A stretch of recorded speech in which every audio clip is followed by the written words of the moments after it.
Live. Wow, Hello. right in front of Hello, a everyone. televised studio audience of no one. I think Fantastic. the data's just coming through. The thousands will come up soon. Oh, Let's see. thousands. I'm just going to say hi over here to everyone like that and type it in. So Very good. that's cool. Welcome to alt.net Sydney for the month of August Yes. 2022. Is that the official part of our proceedings? Can I download a beer? Yep. No. You can download a beer recipe. You can download a 3D printed beer. You could download merchandise that looks like beer. Not sure. Apart from that, options are open. What are we doing tonight? We are graced and honoured by the presence of young Aaron over there, who's looking confused as he gets himself finally ready. In the meantime, we're going to stretch and try and fill in time. No, I'm fine. You're fine. You're good. Hang on, we might have a. Sorry, I was just opening up my other screen so I can watch myself on the Twitch stream as well. Okay, just make sure that one's muted. Yeah. Yeah, the weird echo, that was probably us streaming back to ourselves and getting into a loop, which is always the best thing to do. James, do you have any announcements? We got some announcements for the end in terms of giveaways, I'm assuming. We got the usual JetBrains license. Have we got anything else? NDCs, other interesting things? Oh, NDC's coming. It is coming. I don't have any giveaways. Like I could give away a speaking slot if you want to do my talk for me, but I'm not going to tell you what the talk is. That's probably not a good idea. I don't think that the organizers will be pleased with that. But NDC is coming up October 10 to 14, something, whatever it is, with a couple of days of pre-workshops. ndcsydney.com, go get a ticket. I'll see you there, or go get company to pay for it. Always the best. And we have nothing organized for next month yet either. So anyone who wants to organize a topic, please let us know. But apart from that, I don't have too much to cover. The other thing, NDC.NET Conf is coming up in November.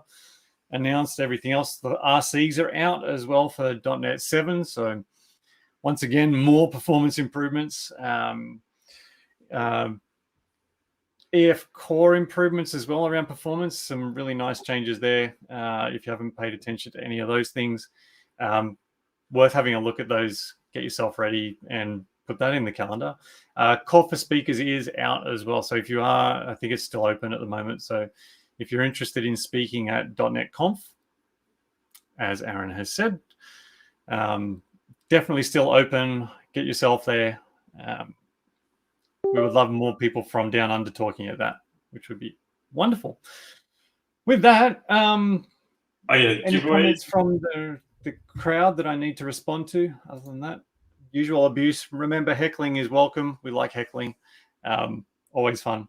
Some weird echo has been dealt with, or is you just talking about some weird dough? All right, so we've got the JetBrains giveaway as usual. So 2 questions at the end. So listen up, stay to the end, and you get any of the JetBrains software. So stick around for that. And yep. What else? We almost had Aaron last month, but he kindly gave the spot actually on. So we have the real Aaron this month. So everyone can enjoy the pretty face that we were looking forward to last month. And talking skills, of course. Oh, very nice, very nice. Should we hand it over to him and just get out of the way, or should we just keep mumbling to ourselves as well? All right. You two are more than welcome to keep mumbling to yourself. We'll put Aaron on now. I think it's your turn, Aaron. Here you go. Time to shine, baby. Not yet. Yeah, we'll put you at the top. Time to shine. All right. Well, I got to remember which way like the clicker goes. Like, how do I use a clicker and stuff? It's been so long, doesn't it? It's weird. Oh no, I've got a clicker that's like it's backwards. And I always forget that because, yeah, you just expect it to work in a certain direction. But now we're really just padding out for time, so maybe we'll move on. Welcome everyone to back to alt.net. Yes, I was asked if I could present last month, but I palmed it off to someone much more experienced than me. So unfortunately, you're stuck with me this month. But this month, we're going to be talking about GraphQL. And obviously, this is a bit of a tongue-in-cheek title that I put in there of like, is GraphQL an API for hipsters? But hopefully at the end of this, you'll have a bit more of an idea about what GraphQL is, when it might be the right thing for you, and kind of all that stuff as it comes together. But a little bit about me. Hello, my name's Aaron. I work for Microsoft in the cloud advocacy team. I've been with Microsoft for about 3.5 years now, but prior to that, I've spent longer than I'll care to admit on a recorded video as a web developer. Not as long as Richard, but long enough. But like in my time, I've used pretty much every way that you would go about building an API for a web application, from like bespoke HTTP to like, I remember when Ajax was first a thing. I remember doing utterly horrible things with ASP.NET Web Forms and Ajax and particular server controls that made things magic Ajax, all that kind of stuff. Yeah, like, you know, but also done REST and OData and so on and so forth. But I'm going to be talking obviously specifically about GraphQL tonight. If you want to get in contact with me or reach out or ask any questions that you don't want to have recorded, feel free to reach out to me on social medias or email and all that kind of stuff. But I remember when I first learned about GraphQL, I was at a user group in Sydney. I was at SydJS, and someone was giving a talk about GraphQL, and here was my initial reaction. Is it me, or does GraphQL just look like OData for like what OData tried to do? Look, yeah, that comment obviously didn't age particularly well, because here I am now giving a talk about GraphQL. 7 years, like, geez, it's 7 years since I put out that tweet. But look, I'll be honest. Like, when I first saw GraphQL, I was like, I really don't get it. Like, this really just looks like the same sort of API thing that we've been doing for years. Just, you know, like, I can see a lot of analogies with OData, and I was just like what is it bringing to the table that I can't already do? And like, obviously, I didn't know anything about GraphQL other than what the speaker had presented at that point in time. And so the comments or the observation that I was making was very much out of ignorance of what GraphQL is and where the problem space that it fitted would be. And 7 years later, yep, here I am.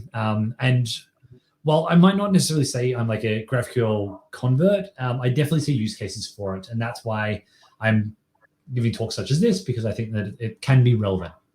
So just to start off with a bit of history about what GraphQL is and how it came to be. So it's a project that was originally created by Facebook or the Facebook or the Meta. No, it was definitely, I did actually look it up. The company was called Facebook in 2015 when they publicly announced GraphQL for the first time.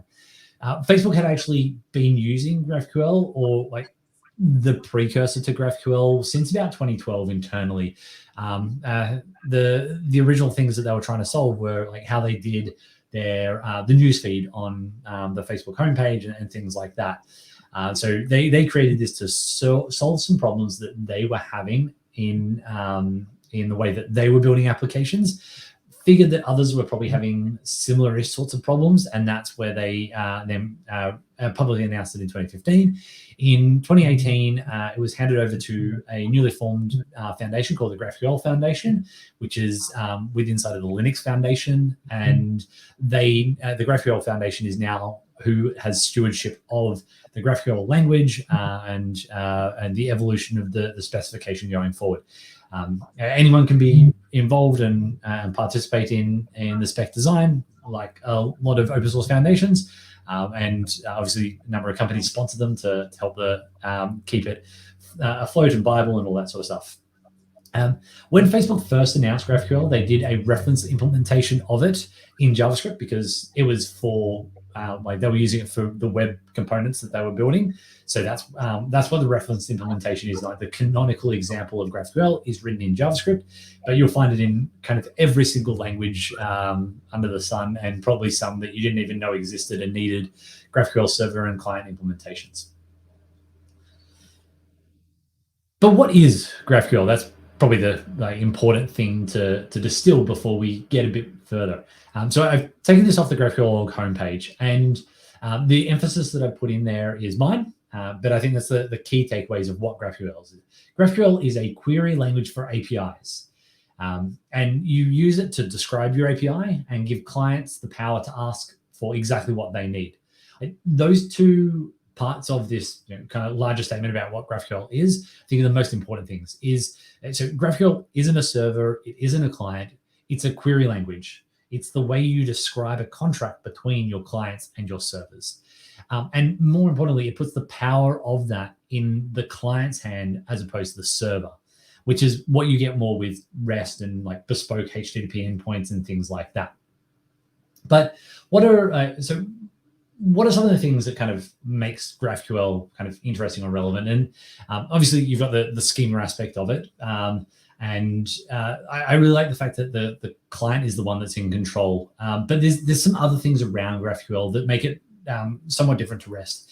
One of those is it's versionless by nature. So you don't create whether you're using query strings or custom headers or URL pathing to indicate like a version of evolution. GraphQL schemas are designed to be fairly resilient and opt-in, so you can roll forward new features. You can add parts to the schema. You can remove things and that kind of stuff without it being kind of as detrimental as you would do with REST. Like obviously, in practicality, you might have to do some sort of versioning, particularly if you're trying to introduce breaking changes. But it's not necessarily a thing that's needed because it's just a query language. It's not an implementation.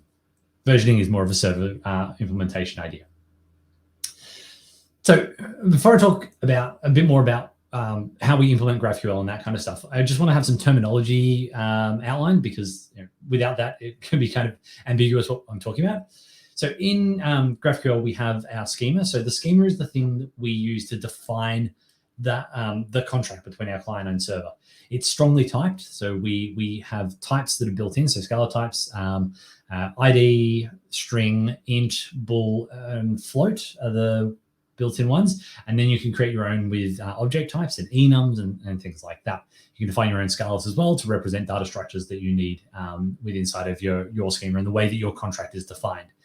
And the idea is that the schema kind of evolves over time. It's owned by the server because it's the one that's presenting that to clients, but the clients then consume that, and you would do it generally as an agreed upon contract between client and server.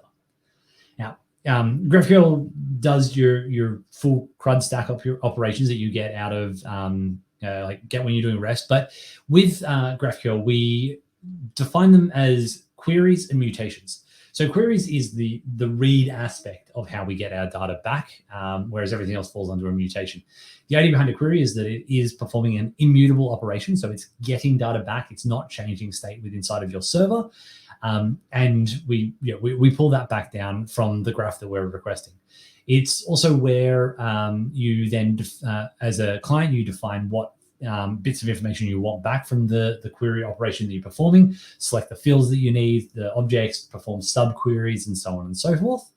And you can also do batch requests. So you can do multiple queries in a single operation. So you can get data across multiple sections of the graph that you're working with and pull that down in a single HTTP request. And then we've got mutations. So mutations are the other three aspects of what we think of in CRUD, so create, reads, and updates. And in a mutation, it's more indicating an intent. So you're intending to change something on the server. And because a mutation is working against the entire graph or a section of the graph, and that's the way that you think about it with the implementation that you've got, you're not, say, create person, because you might be performing an update or a create operation that's going to be touching a number of different aspects of your backend data stores and the graphs that you're working with. Again, you can do batch operations here, so you can provide multiple mutation operations in a single HTTP request that you're sending up to the server, because there might be things that you're trying to do that are essentially a transaction, but they span multiple sections of the graph that are independently used. And then from the server side of things, we implement resolvers. So resolvers are kind of like how the server does the thing that you've asked to do, the query or the mutation. This will be it'll be a JavaScript function, or it'll be like a .NET class with members on that are handling the inbound requests. Your GraphQL server implementation will take apart the request that's happened, find the right resolvers, and apply this to the right sections of the execution pipeline.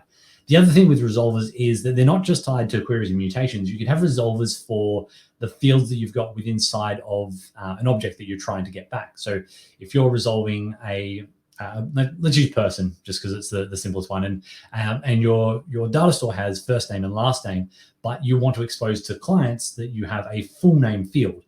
Well, you don't have that as something in your data store, but you would have a resolver that takes the person object and creates full name from the information available to it. A few more bits of terminology before we carry on. So we've got subscriptions. Subscriptions are kind of the thing that you get out of GraphQL that you really can't do with REST. And I'm talking this in very strict REST standpoints. So a subscription is a way to perform a real-time connection to your GraphQL server and respond to events in real time. Generally speaking, this is going to be provided over a WebSocket connection, but you could implement it over like server-side events or long polling or things like that. I'm sure there are implementations out there for that. I haven't looked for them just because WebSockets are now available kind of everywhere. You probably even use like TCP sockets if you really wanted to and you were doing kind of just server-to-server comms, but I'd argue that might not be the best idea. So like the scenario for this might be that you've got a mutation. It's going to be changing some data, but your connected clients, they kind of want to know about that data change. So you would subscribe to a available subscription that is an event that's going to be fired by a mutation operation, and your clients are then get that information sent to them as it happens. So obviously this is quite useful for doing real-time operations. And then the last thing that we'll see in GraphQL are directives. Directives, given that this is like somewhat of a .NET audience, the best analogy for .NET is an attribute in C#. Obviously, there's similar analogies in a lot of other strongly typed programming languages, but they allow you to attach metadata or additional information to the types that you're creating within inside of your schema. I use this to do authorization information, so like authn and authid, so these things are allowed to be accessed by these roles. You might do it for indicating the like levels of validation that you've got on field. So if you're accepting a string, it's got to meet a certain minimum length or a maximum length and stuff like that. And it's a directive is then consumable by the server to perform some operation based off of the information you've given. All right, so it's a very quick rundown on some of the key aspects of GraphQL that you'll see as we build out schemas and that kind of stuff. But so before you jump on, yep, let's do some questions. Yep. I'm not entirely sure what this question about. Can you not do the post request like this was when you were talking about mutations? Yeah. So I mean, the short answer is yes. Like everything that you can do with GraphQL, you can do in REST. Like it's not like it's an entirely new thing. The difference is that with GraphQL, you're not needing to think about, well, is this a post or a put or a patch or a delete HTTP verb that you're sending up? This is an operation you're performing. And because it's a contract between the client and server, you're saying that, well, as the client, I want to create this entity. Now, I don't know whether that's going to require updating other entities. I don't know if it's going to be spread across multiple database tables. I don't know if it's even going to hit a single backend API or it's going to be spread across multiples. And that kind of stuff is server implementation details that you're not really kind of interested in. And this is where I think like strict approaches to REST can be a little bit heavy-handed from a client standpoint, because you've really got to. It's like honestly, I don't care if I'm doing a put or a patch. Like, what's the difference? And then you spend 6 months semantically arguing between the REST purists and the people like, I have backlog items to deliver, folks. So yeah, that's like something that just annoys me about particularly overly strict approaches to doing REST. So I don't know if that answers the question, but the short answer is yes. Like everything, like this is GraphQL actually is done via HTTP posts anyway.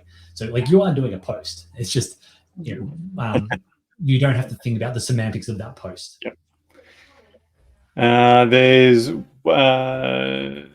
Dimitri's just mentioned this sounds like React Flux a lot, but then C# T.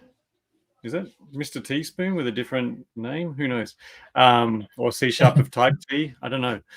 Do resolvers serialize data from DB to object graphs as AutoMapper does in C#? So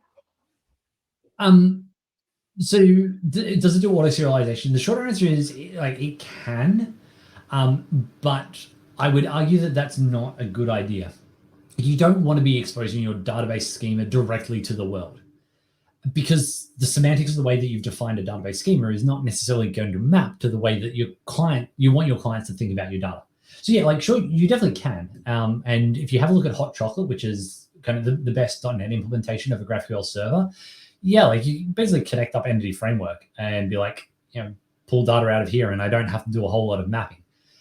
But like I said, I'd argue that that's not the best approach, and it's the kind of thing that won't scale as well as you might like it to long term. There are also services out there that do that kind of stuff, like Hasura, Amplify. While it's not GraphQL, but Firebase, that's kind of the way Firebase works and stuff like that.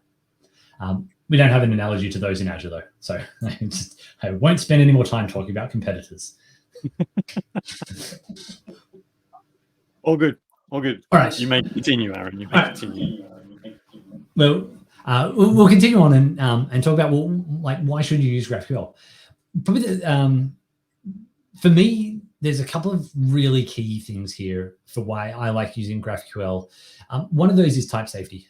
While I do predominantly JavaScript these days for work, I've spent enough time writing JavaScript to know that I will write TypeScript 9 times out of 9.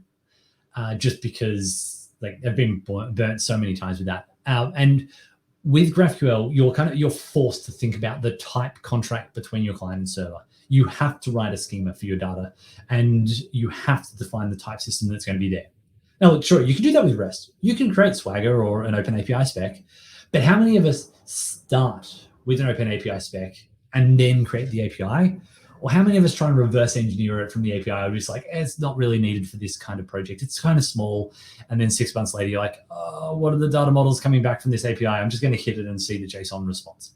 So like from a type safety standpoint, like that's really key for me, just because I like having that there. The other thing that is that makes GraphQL really powerful over anything else is that because the client is the one that's in control over the data that it wants, is that you can avoid an overfetching scenario. So overfetching is where you've got an endpoint where you request some data back, and let's say it sends you back 10 fields, but you only wanted 2. Well, now you've got 8 bits of data that you don't need, and in like a developed nation where you've got decent internet, that's not really so much of a problem. But if you're working with a developing nation, or you're working maybe like a regional Australia is like a target audience for this, or let's be honest, metropolitan Australia is also a target audience, and you kind of want to reduce the amount of data that you're sending over that is just going to get thrown away. That's network bandwidth, that's processing power on device, stuff like that. You want to not have the client have to get if it doesn't need. So having the client have the power of that, yeah, it makes it a lot more viable for a set of problems that exist out there. The idea of being able to bring multiple backends together and expose them as a single unified graph, I think, is really compelling. So like whether you're talking microservices or you've just got a distributed monolith, it kind of doesn't matter, but you can expose this as a single unified graph. Apollo calls this federation, and that's kind of the popularized term is federation, and you'll find that in a lot of the serverless implementations. And I'll talk a bit about kind of the concept of federation a little bit later. Okay, so that's why you should use GraphQL, but why should you not use GraphQL? Probably the number one reason to not use GraphQL is you don't have Facebook problems. I mean, sorry, Facebook style problems. Wait, I was going to say, which problems in hopefully Facebook? You're not trying to bring down democratic worlds. No, you're not building something at the scale that a company like Facebook is building. Like we use GraphQL at Microsoft in, I think LinkedIn is predominantly, it's LinkedIn or Yammer, I forget which one. And to be honest, I don't use either particularly frequently, so I don't know which one it is. But one of them uses GraphQL for all of it because like they're operating data serving at scales that most of us aren't building applications for. So that's something to be mindful of. Like, if you're not building something at that scale, is this going to be the right thing for you? And because of that, like things like performance can be harder to tune for. But as a web developer, the number one thing that I don't like about GraphQL is the way it deals with HTTP statuses. Everything is a 200, regardless of whether there's an error or not. So you had a server error, 200. And then there's a message in the body that says there was an error. Tried to get data that didn't exist. It's not a 404. No, it's a 200. Entity not found. Like, come on, like we've done HTTP for long enough to have built out a decent list of status codes. Can't you just use them? Now, the argument for why it is like that is kind of because of the nature of what you're doing with GraphQL. And this is something that comes down to the way that you are defining the client-server contract between your components in your system. But if you think about trying to get back data, and let's say that I've requested a person by their ID and it doesn't exist. Now, is that an error, or is that is that like a fatal error that I should be returning like a not found for, or is that null? And arguments aside about the problems that null exist, but what's that representing between your client and server contracts? Similarly, because you can do batch requests. Let's say I've tried to get a person and then something else just all in the one request. If that person didn't exist, but the other data was able to be fetched, is that a 404 or is that a partial success? Or I've tried to access a field on an entity in the response that I want in the response, but I don't have the authorization token to access that field. Is that an invalid request? Or is that, can I send back a partial success of data and I just don't get that field because I don't have access to it? So again, there's no single answer for that. It's something that you've got to look at from like an implementation perspective and what that contract is that you're putting between your client and server. All right, so this has been a lot of slides with bullet points and things like that. So let's go into slides with whiteboarding instead. We're going to build an application, or at least we're going to look at a pre-built application because otherwise we'll be here literally all night. But we're going to build a trivia game.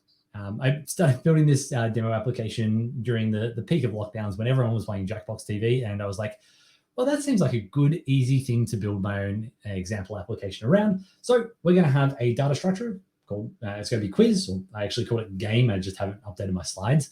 And it's got some fields on it. So it's got an ID field, we've got players, we've got the state of the game, we've got questions, and we've got answers. So answers being the ones submitted by the players. We then have players. So we have a relationship between these two, and players have a name and they have games that the players have been in. So we've got a bidirectional relationship between these. And then lastly, we've got questions. So we've got questions, they're related to the quiz, and they've got a name, they've got answers, and they've got correct answers. So this, like as a data structure, if we were to model this in a strict REST approach, we would probably have a series of APIs like this: /quiz, /player, and /question. And then we could have an ID provided to each of those to get just the singulars rather than the multiples. But let's say that we wanted to show the list of players that are currently in the game. Well, again, I'm talking strict REST here. We would go to the REST, to the quiz with the ID. We would get back a list of links to the players, so that we then go to the players and we get back the players and the player names. So we're like at the minimum, we're doing 2 HTTP requests. But if it's a multiplayer game, we end up with n+1 because we've always got to have one for our quiz, and we get n number of players. And this is like, it can be a lot of HTTP requests that we're performing, and that can be very chatty with inside our network. We're also, because we only care about the player names, well, I don't need The links to questions. I don't need the state of the game. I don't need the answers or anything like that. I just want the players, and so then we go and create another API so that I've got player by game ID, and then I can get back that, and we kind of then start remolding our REST endpoints to match the data model that our client cares about. That's really obviously what GraphQL is better for. So here's the same sort of things that how we could model those as queries in GraphQL. So we have game, and we can provide it with an ID, and it's going to return us a single game, and then we can start walking that game graph. Then I've got a couple of other example queries that we could have in here, like get it back a list of all the games, or I can get back a single player's results for a single game, where we get back a list of player results. We can see in there the type information. So we've got like ID is typed as the ID scalar, and the bang to indicate non-nulls. Game could be returned null because it's not going to return a 404. It's going to return a null, and that's the way we represent that value not existing in our database, because that's the contract that we defined with our client and our server. And then we would perform a query. So this is how we would issue that query from a client. We would say game, we provide it with an ID. We would get back the ID of the game. We don't really need that because we probably already had that by the fact we passed it in. We get back players because we've started walking our object graph and performed some sub queries here. And now this is a single request that will get us back that same set of data, but we're doing it in one manner instead of having to do multiple requests for that. All right, so let's jump over and have a look at how we can build that app, or look at a built version of that app. I see that there's a couple more questions that have come in. Do you want to pop those up while I... Yep, let's do that. Next tab. Binary protocol. So is there a binary protocol? No, there isn't something equivalent to gRPC or protobufs or anything like that, at least that I've seen for GraphQL.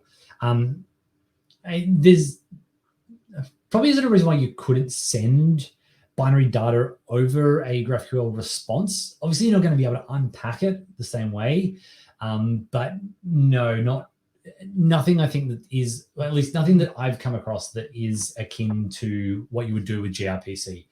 And I'm definitely not an expert on gRPC, but I'm not sure the sorts of problems you're trying to solve with gRPC would necessarily map to the same style of problems that you're trying to solve with GraphQL. Because GraphQL is not an RPC thing. Yeah. All right. Anything else, or shall we bring up some code? No, there's just general chat, but no questions. General chit chats. All right. Yes, general cool. abuse. So, general abuse, awesome. That's what I'm here for. So this application I've got open is it's a completed version of a multi-day workshop that I give on building GraphQL servers and clients. So yeah, unless we want to be here for another 2 days, I'm just going to look at a couple of subsets of things and how they come together. That cool with everyone? Like we don't need to spend another 48 hours with Aaron. Also, I think I might suffocate in my little box if I do that. Carry on. Very good. So this is going to be written in TypeScript. It's using Apollo as the GraphQL server implementation, and it runs in a container. It's designed to be designed, and it currently is also being deployed to Azure Container Apps. We have an Azure Static Web Apps as the front end because it's got a React front end. But so what I've got in the Explorer here, I've got a series of resolvers that I've created. Actually, sorry, I should have started with the GraphQL schema. And looking at Twitch, it looks like it's readable enough. We can see that there's a bunch of different types that I've got defined here. I've got an interface that's defined. Interfaces get implemented by other types. I've got some enums. Everything has type indications on it. So we've got a lot of non-nulls because I just avoid nulls as much as I can. But you can see we've got question, which is on game, and game has questions, game has players to games, and all that sort of stuff. We have the queries that we saw there. We also have our mutations down here. I've got a directive to indicate that to perform a mutation, you have to be authenticated. So you can be unauthenticated. Users will be able to pull down information about players and games and stuff like that. But authenticated players, authenticated people are the only ones that are allowed to actually perform a mutation. So they can create games, they can add players to games, and they can start games, and so on and so forth. This also does have subscriptions, so it's designed to be run multiplayer, so multiple people can join the game, and it will wait till everyone's joined, and then notify, like when the owner of the game hits start, and then it will play off. I'm going to play this in single player mode, so I've actually disabled subscriptions for the moment. Also, if anyone wants to play with this, I'll pop the link in the meetup notes afterwards, and I think there's a QR code at the end for this one, or maybe for a subset. But this has a dev container. You can literally pull it down, open it up in VS Code with the dev container. It'll start the database. It'll start the servers. It'll install all the packages, and you should be all right to run. And it runs in code spaces. I know that because I tested that just for fun. And then my credit card exploded. So let's have a look at a mutation. So here's the mutation for getting back in a game. The resolvers for getting back a game. We'll see that I've got the game that we had that matches the thing we had in our query game as an ID that's been provided there. I'm calling out to a data source in our backend. We're getting back that game, throwing an error if that game doesn't exist, and then returning something back here. That's actually probably breaking my contract because I said that it should return null, not raise an error. But anyway, that's how you can do some error handling. Can't remember what happens. I don't think I've tested that properly yet. And then there are other things that are happening here. So player results. So player results, well, it doesn't actually exist in my database anywhere.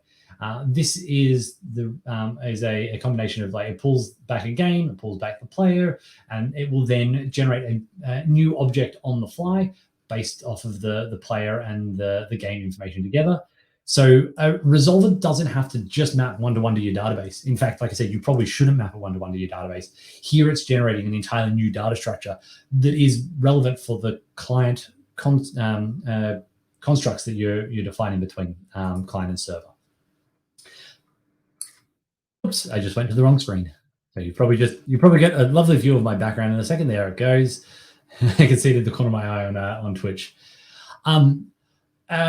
I've got some types represented for our backend. And if we have a look at our question, we'll see that the question has question, category, incorrect answer, correct answers, type, and difficulty, which are not quite the same as what we had in our GraphQL schema. So again, we're not making our GraphQL schema identical to our database, but we have question, correct answer, and answers, which means that we're going to have to do some sort of mapping between the database model and the client, the data we send into our schema.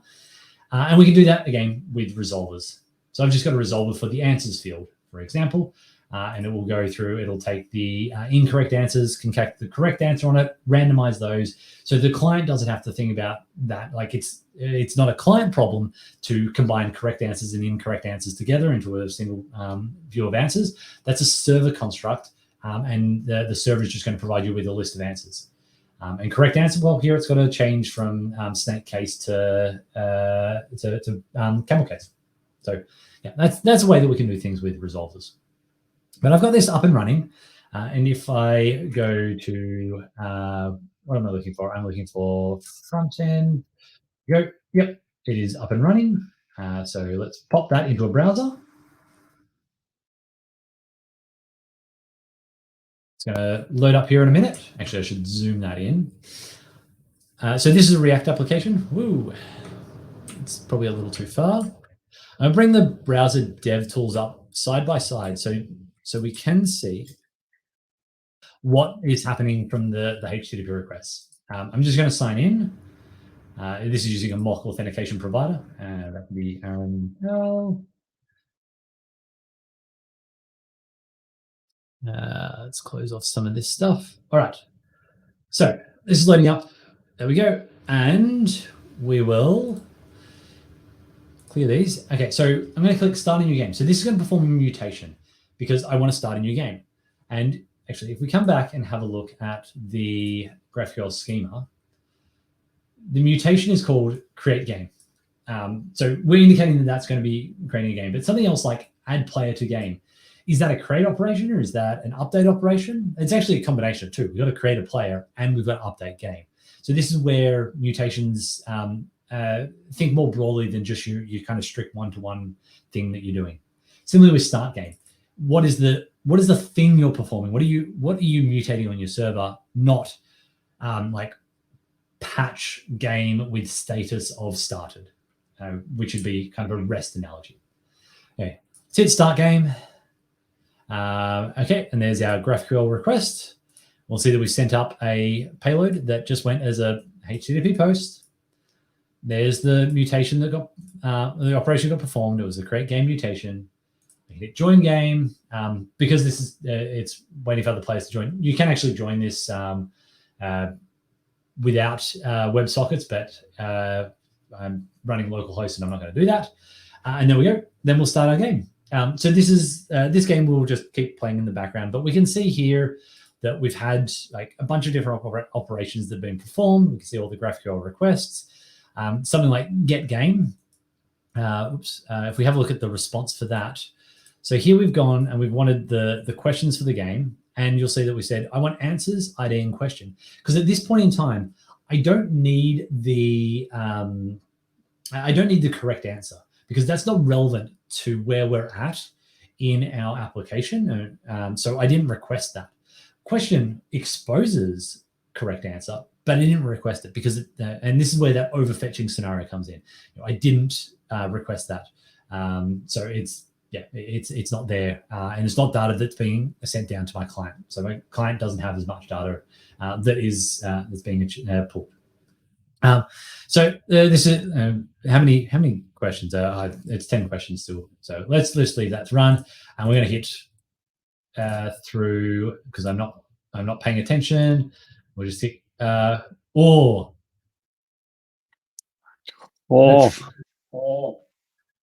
wait. Why is my submit button disabled?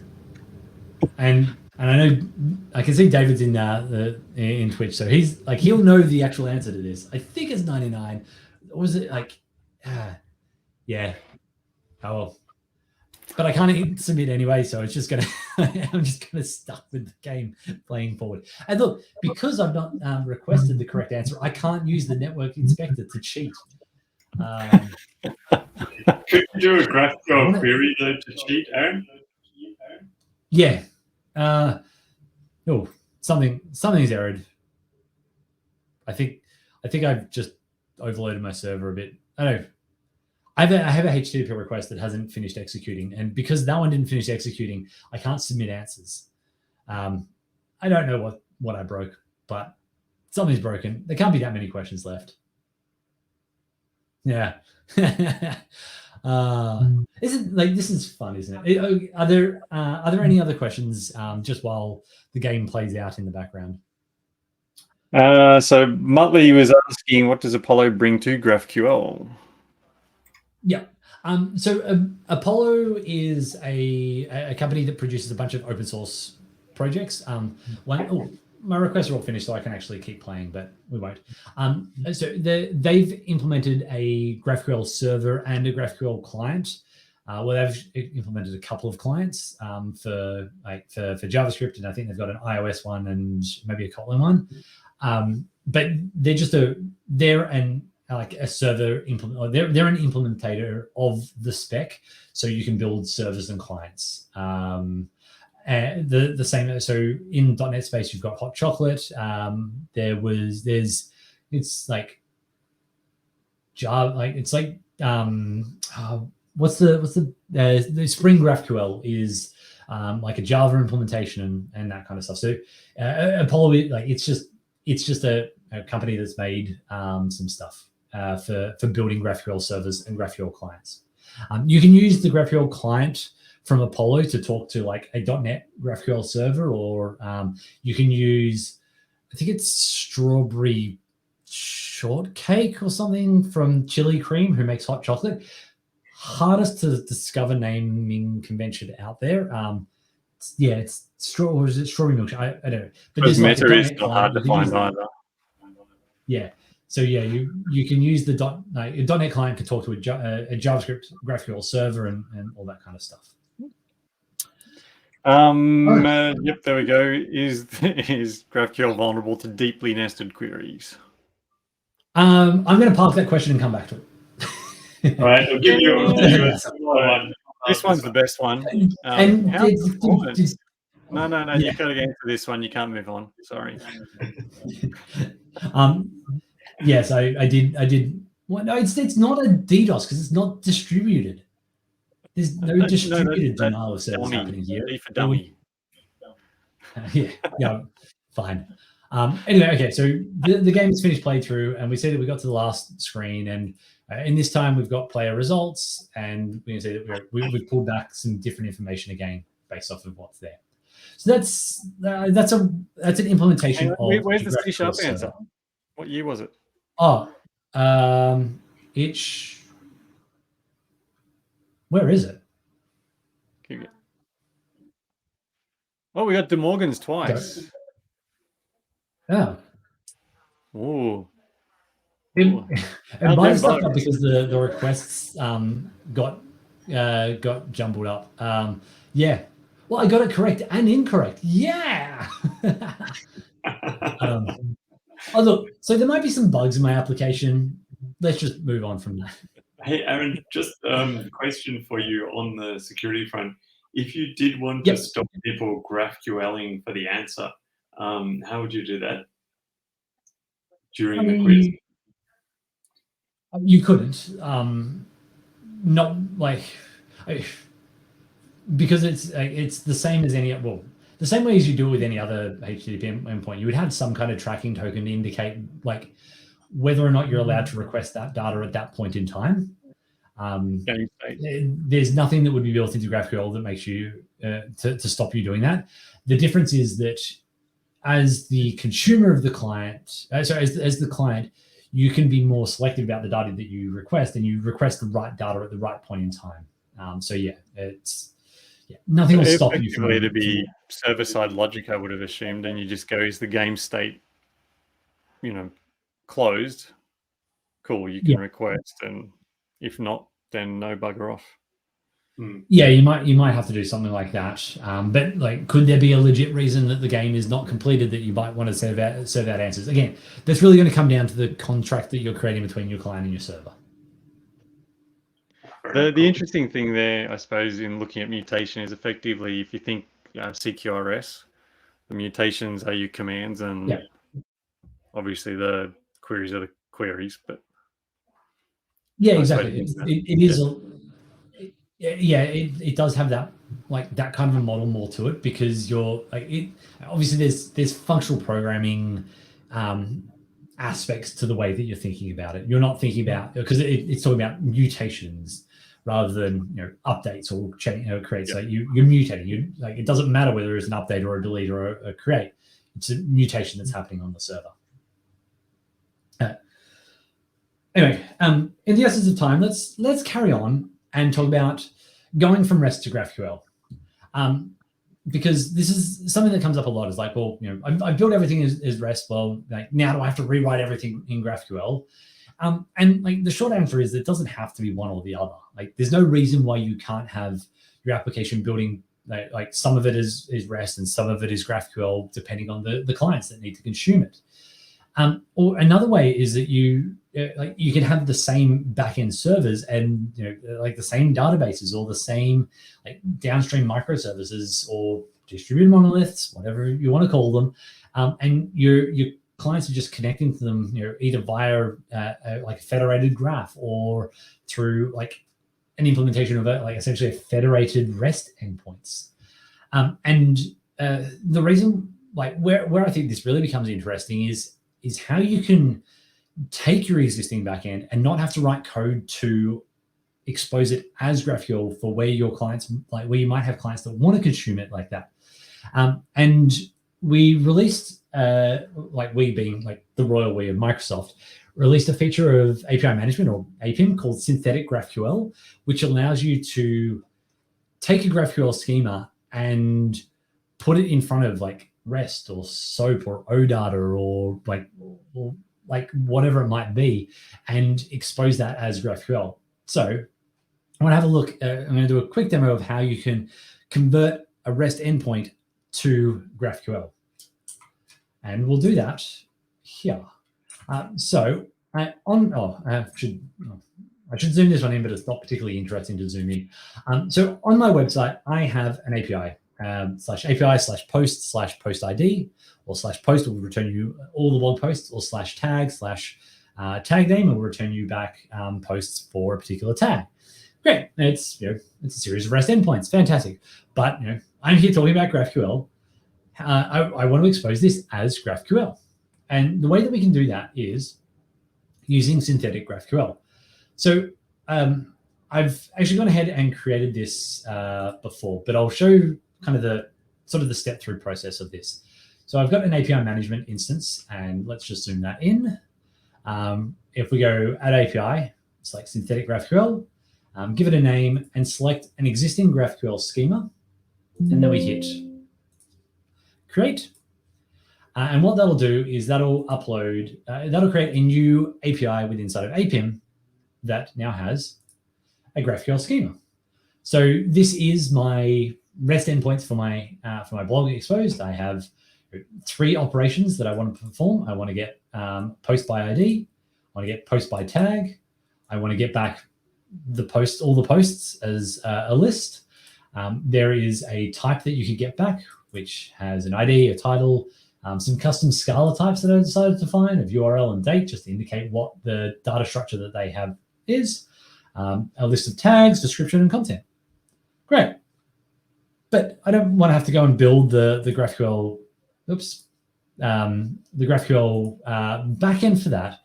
Instead, I can use synthetic GraphQL to convert that. I'm going to show the one that I prepared earlier rather than writing it out, because I saw what the time is and it's getting a bit long in the tooth. But what I've done is I have defined this, I use this APIM policy called set GraphQL resolver. The parent type in my GraphQL schema is query, and the field that I'm requesting is post by tag. It's going to use the HTTP data source, the HTTP request, so the inbound request. So when a request is made to retrieve this field, it's going to make a HTTP request using a get method, and then it's going to use this URL where I'm actually unpacking a tag from the arguments to that GraphQL field. Saying I want application JSON, and then that's just going to return back. I'm also then going to do one for post, and I'm going to do one for posts so I can get them all back. So what that means I could do is I can come in, say, the test console here and go hit, let's get back post by tag, and we'll get the GraphQL tag, and let's get back the ID and the title and the URL. Hit send.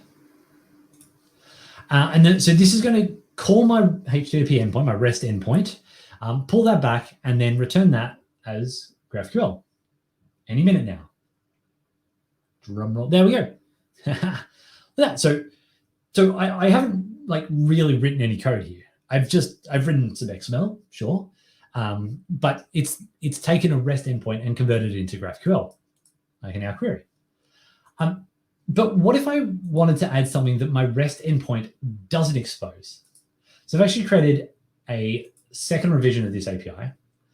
And now what I've added is I've added related to posts. So I can provide it with a tag, or it will find all related posts with that tag. That's the post related to where I'm at. But this obviously doesn't exist anywhere within inside of my my REST endpoint. So how do we do that? First off, we don't keep exiting APIM, because that's problematic. We don't also create a new one. So back to revision 2. There we go. Inside of my policies, so I've created a new one here, which is this time the parent type is post, not query, and it's on the related field. We're going to get back the tags of the current post by looking at the parent result, so the current post. I'm going to back its tags, and then if there was a tag that was also provided as an argument, so I'm going to get back just that tag. Make sure that tag is part of this post. If not, return null. Otherwise, get back the requested tag. Otherwise, I'm just going to comma separate the provided tags, and we'll return all of those. So now what I can do is I can come into here. Let's just delete some of the code that I was testing with earlier. I'm going to get back all the Azure tagged posts. I'm going to get the title. So I'm going to get back a post with this ID, and let's get rid of that variable because I don't need it anymore. And then I want to get all related posts. So based off of this tag, what else is related to it? So like other relevant articles. Okay, so I got back itself because there's a bug. Oh no, sorry, I got back itself because that's the information I requested. I got back part 10 of my series, part 8. If I scroll down, part 7, 6, keep scrolling. There we go. So these are all the ones that have both GraphQL and Azure because those are the tags that were on the original parent post. If I was to say I only want the ones that have tag, well, actually that's not going to work because they all have the same set of tags. But yeah, right. So you can see how that, like, I've created something that doesn't exist at all within inside of my GraphQL, my REST API, but I can expose it from the graph. Now, there was a question before about, well, nested queries, and can that become a problem? And well, let's say that I did this. And we want to go, I want the related,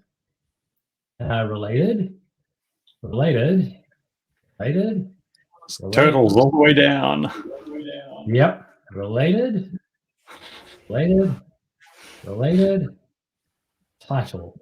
Title. So this is a perfectly valid GraphQL query, and I can hit send, and I have no idea how long this is going to take. I don't even know what's going to be returned by this. But if you think about what's happening on your server, so if we come back here and look at our policy, it is in this first one, it's then making a request. It's then going to return a new post object, which is then going to come back into here and make that request, which is going to come back in here and make that request. And yeah, like we're hammering the heck out of my Azure function at the moment. And I just keep moving to the wrong screen. So this is really slamming my server. Thankfully, it's on the Azure Functions consumption tier, so it's not too bad. But this is how you could create a denial of service attack. Like this GraphQL server, yeah, like you can DOS your backend because there's nothing that's stopping you writing this. Like there's nothing that's stopping you putting this to 100 depth. And then if I did this instead of post by ID, if I did this just off post, can you imagine like how many requests? Like that is like an insane number of requests that you're gonna perform. Hey, it did eventually explode. Fantastic. But like it took nearly 2 minutes before it exploded. Okay. Well, how do you stop something like that from happening? Again, this is something we can do with APIM. So in APIM, I commented out my code from earlier, but we have so on the inbound request, I can validate the GraphQL request and then say that the maximum size of a request can be, this is the number of, I think it's bytes of the request. I'd have to check the docs. Or I want to query, you can't have a depth of query beyond 3. So let's hit save on that. And we'll come back to Postman and hit send. Hopefully that it had updated APIM before I hit send. Maybe it hadn't. Give that a moment. I think maybe I hit that before APIM had. Okay. Let's go. Or I've really nuked something. Oh, yep, there we go. The query is too nested, max depth of 3. Great. So if I was to delete that back to say here and do title, and then we'll just close that off. Hit send. Now 3 is including. I think it's including query, post, and related. So I couldn't do related and then title here because that's now too deep. Query, post, related. So that's something you got to be mindful of query depth. But also, let's just say that I had 100 fields available on post. You could limit the amount of the size of the inbound request, and it will reject that because it's well, you can't. Your payload's going to be too big, and that would explode. So yeah, that's that's a really, if you are going to be doing a GraphQL server, you are going to be deploying it, particularly if you're deploying it to Azure, throw APM in front of it and make sure you have a validate GraphQL request to ensure you don't have DOS attacks against your own infrastructure. Because you saw how easy it was to make like a server that is DOSable. Like you just wouldn't even think about it because you're just like, oh yeah, like that makes sense. But because it's a graph, you've got this graph that you can walk, and it's very easy to just cause an expensive cloud bill to happen. All right, so should you use GraphQL? I mean, well, it depends. Of course. You can take the person out of a consulting team, but you can't take the consultant out of a person. It's really there's a lot of factors that come into whether or not you GraphQL is going to be the right thing for the kinds of projects that you're building. For me, a couple of the things that help me evaluate whether or not I would be wanting to use GraphQL is like who is going to be owning the requests, and like who is the one that that is most impactful for. If you've got if you can have if you need to worry about things like overfetching or bandwidth considerations, stuff like that, well, you probably want to look at using a GraphQL because it makes that a whole lot easier to avoid overfetching scenarios. But it does come at trade-offs. It makes it potentially more complex for your server to implement. Not all data structures are designed to work as a graph. Your server has to be capable of processing a graph and not ending up in a DOS environment. Can you even model what you're trying to do with a graph? Like, are you just working on a flat database, in a relational database? Does that make sense going to a graph model? If not, then GraphQL is possibly not the right API model for what you're trying to do. Like, do you want to try something different? Like, even if GraphQL doesn't end up being the right thing to, for the application you're building, it doesn't mean you shouldn't explore it, because it can help you think differently about the way you're designing the HTTP endpoints that you're working with. Because at the end of the day, GraphQL is still just operating over HTTP or HTTPS. Like, it is still doing a post request. It's still just network, like those kinds of semantics. Like, we haven't reinvented every single thing from the TCP stack up. It doesn't mean you have to do it, but it can help you think differently about it. Like, just thinking about data structures as graphs, or thinking that you could unify your backend system as a single view of the world rather than a series of disparate API endpoints that you've got to make sure you're hitting the right ones at the right time. Well, that can actually be really beneficial in the way that you design an API system. But that's coming close to the hour, at least an hour that I've been talking. Here's a couple of useful links. So I've been working on a blog series about GraphQL on Azure. There's 10 parts in it so far. Over the last two years, been working on this, and I've got a couple more articles still to write at the very least that I know of, but there's always stuff in there. And in that series, I start from the very basics, like how do you build a GraphQL server that you deploy to an Azure Functions, and I look at it both from a .NET angle and from a JavaScript angle. So different posts tackle different aspects of it. My most recent ones have been looking at the APM stuff and how you do a synthetic GraphQL over a REST endpoints. If you want to have a look at the sample application that I brought up before, that's in the second link there at the end-to-end GraphQL workshop. It's not particularly well documented, just because I haven't had time to sit down and do that.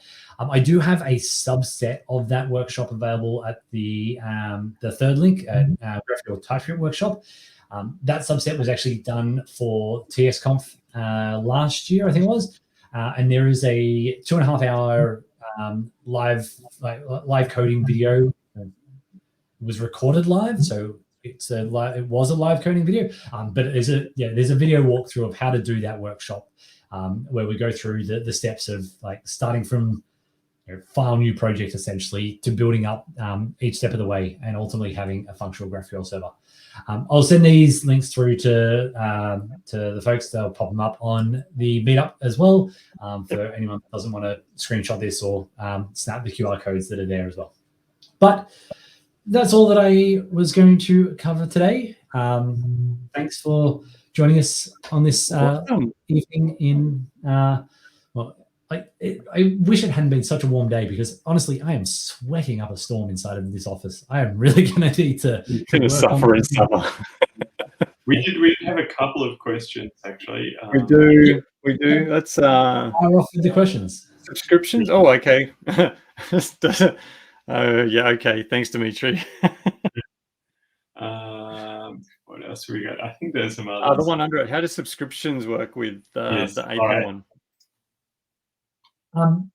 So subscriptions. So you can't do subscriptions with synthetic GraphQL. Synthetic GraphQL, it's in public preview at the moment. So I would evaluate a preview service for a production application as the fact that it's a preview service, so you're not going to get the same SLAs. But if you have a GraphQL backend and you just want to put APM in front of it to do, like whether it's normal APM stuff around allow listing of clients, or the GraphQL request validation, or any of the other things that you can do with APM, that I'm pretty sure supports subscriptions. And that's what when I was in discard that. So if I go add API, so there's GraphQL and synthetic GraphQL. So this first GraphQL option is what we refer to as GraphQL pass-through. So I've got a backend GraphQL server and I just want to put APM policies in front of it. I would use that one. You can't then have like part of that GraphQL schema call a REST endpoint without you writing a server that would do that REST call for you. So synthetic GraphQL, I want to expose an existing endpoint, whether it's REST or SOAP or bespoke HTTP, OData, whatever it is. I want to expose that as GraphQL. Whereas normal GraphQL is, I have a GraphQL server, I just want APM policies. Cool. I don't think there's anything else other than lots of people saying thank you. That's right. Which is great. And then probably hanging around to see if James has anything to give away. All right. Yeah, let's do the giveaway. Aaron's applauding himself, by the way, everyone, because he's in a room by himself and has no crowd. So yeah, that's all right. I clapped too. In reality, that was really good, Aaron. You packed a lot into the 1 hour and really gave us a lot of info. So onto my screen share as well. Oh, here we are. We're all back again. So the competition. Right. So first question. Are you ready? This one's pretty easy, so you have to be ready. Yeah. Is it the client or the server that chooses which data fields are sent over the wire? With GraphQL, obviously. Boom, Shane. Boom. Oh, someone new. Excellent. Whoop. Oh, it's also fast. There's too many questions to highlight, answers to highlight. Wait. All right. Did people do a GraphQL query to get the answers before? And I know it's too slow. I have to do it manually. I think Gareth thinks the answer is OData. Wrong. Yes. All right. So Chanel 11. Please send me a meetup message with your email address, and I'll send you through the license. So very good. And the next question is, what's something you can use synthetic GraphQL to do?